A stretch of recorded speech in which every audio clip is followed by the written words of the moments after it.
ସକାଳ 4ଟା ହେଇଗଲା ନା ପିଲା ଶୋଇପଡିଲା ନା ମୁଁ ଶୋଇପାରିଲି। ଓ ଧନ ବାବୁ ଶୋଇପଡ ଗୋ।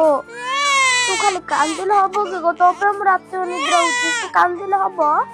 କାନ୍ଦେ ନା।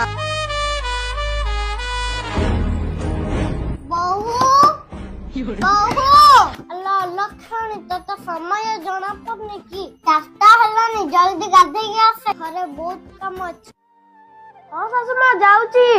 ପିଲା ଶୋଇପାରିଲାନି, ମୁଁ ଶୋଇପାରିଲିନି, ଆରେ ଶାଶୁମା ଡାକିଲେଣି, ଯିବାକୁ ତ ପଡିବ, ନହେଲେ ବହୁତ ଗାଳି କରିବେ।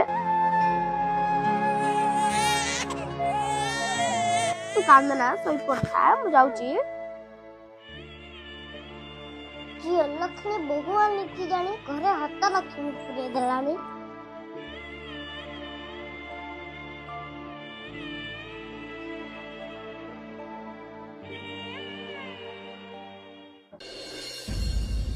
ମୋ ଧନ, ମୋ ଗେଲି ଝିଅ ଉଠି ପଡେ, 8ଟା ବାଜିଲାଣି। ଆରେ ମା, ତମେ କଣ ମତେ 10 ଥର ଉଠିବା ପାଇଁ ପଳା ଆସିଛ? ମୁଁ ପୁରା ରାତି ସାରା ସାଙ୍ଗ ସହିତ ଫୋନରେ ଚାଟିଂ କରିଥିଲି, ମୁଁ ପୁରା ରାତି ସାରା ଶୋଇନି। ଓହୋ, ମୁଁ ଜାଣିନଥିଲି ମୋ ଗେଲି ଝିଅ ରାତି ସାରା ଶୋଇ ନଥିଲା ବୋଲିକି। ତମେ ଗଲ, ମୁଁ ଶୋଇବି। ଓ ହଉ।